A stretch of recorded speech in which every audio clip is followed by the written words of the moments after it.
dans le prochain épisode de Demain nous appartient. Tandis que Sacha demande à son frère de le couvrir, Adrien et Samuel développent une belle complicité. Aurore et William décident quant à eux de déménager. Attention, les paragraphes qui suivent contiennent des spoilers sur l'épisode de Demain nous appartient diffusé demain soir sur TF1. Si vous ne voulez rien savoir, ne lisez pas ce qui suit. Jeudi 29 avril dans Demain nous appartient.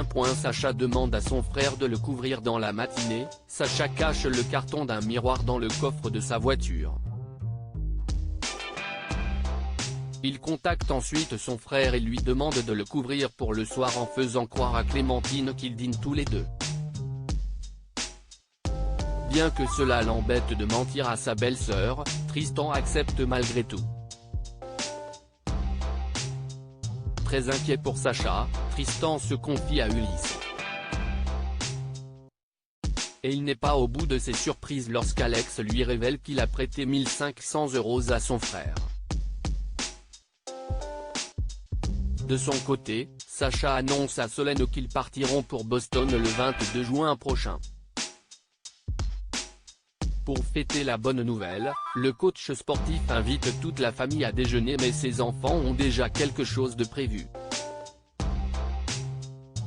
Sacha et Clémentine profitent alors d'un repas en tête-à-tête au Spoon. Au moment de payer l'addition, Tristan cherche à savoir ce que lui cache son frère. Ce dernier ne peut encore rien lui dire mais promet toutefois de le faire prochainement. Peu après, Sacha et Clémentine rentrent chez eux et passent un instant d'intimité ensemble. Plus tard, Tristan sollicite Ulysse pour qu'il assure la fermeture du Spoon puis prend Sacha en filature dans l'espoir de découvrir ce qu'il dissimule. En parallèle, Solène tente de joindre son père mais sans succès. Comme l'adolescente a le sentiment d'être délaissée, Clémentine lui explique que si son père passe beaucoup de temps avec Tristan c'est parce qu'il rencontre des problèmes de couple avec Justine. Non loin de là, Sacha retrouve une jeune adolescente qui lui saute dans les bras avec tendresse sans savoir que Tristan les observe. Adrien et Samuel développent une belle complicité après avoir passé la soirée avec Samuel. Adrien s'est endormi sur le canapé en laissant le salon sens dessus-dessous. Bien qu'elle soit heureuse que son fils s'entende bien avec son compagnon, Alma lui fait cependant comprendre qu'il ne peut pas continuer de se comporter comme s'il était toujours en vacances. Adrien jure alors de se reprendre en main et annonce qu'il a décroché un entretien d'embauche dans l'après-midi.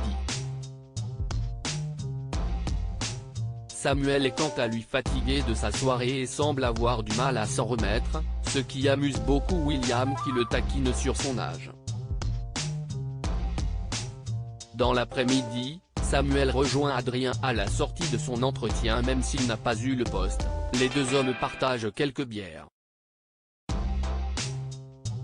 En se baladant sur les berges, Samuel souhaite ensuite lui prouver qu'il est encore un homme jeune et il vole un bateau avant de décider d'aller faire un tour en mer. Mais à leur retour, ils sont accueillis par Sarah qui les accompagne au poste. Prévenue par Aurore, Alma les récupère au commissariat. Avant de les laisser partir, la policière les informe que le propriétaire du bateau n'a pas souhaité porter plainte mais qu'ils devront payer le carburant.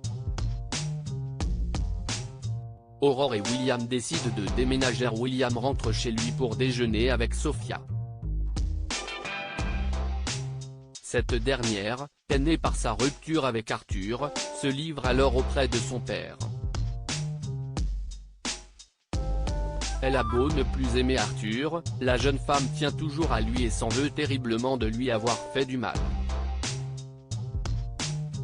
Après lui avoir dit que les ruptures sont toujours douloureuses, William la prend dans ses bras pour la réconforter. Plus tard, Aurore s'acharne à faire le ménage.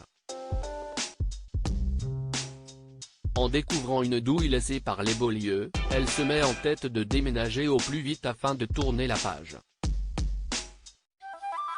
Aurore et William épluchent donc les annonces immobilières et tombent sous le charme d'une villa avec 3 chambres et une piscine. La capitaine Jacob se voit déjà faire un potager, ce qui fait rire son mari qui sait pertinemment qu'elle n'a pas la main verte. Quand ils parlent à leur fille de leur projet, Manon est partante tandis que Sophia est plus sur la réserve. Mais l'adolescente change rapidement d'avis en voyant les photos de la maison.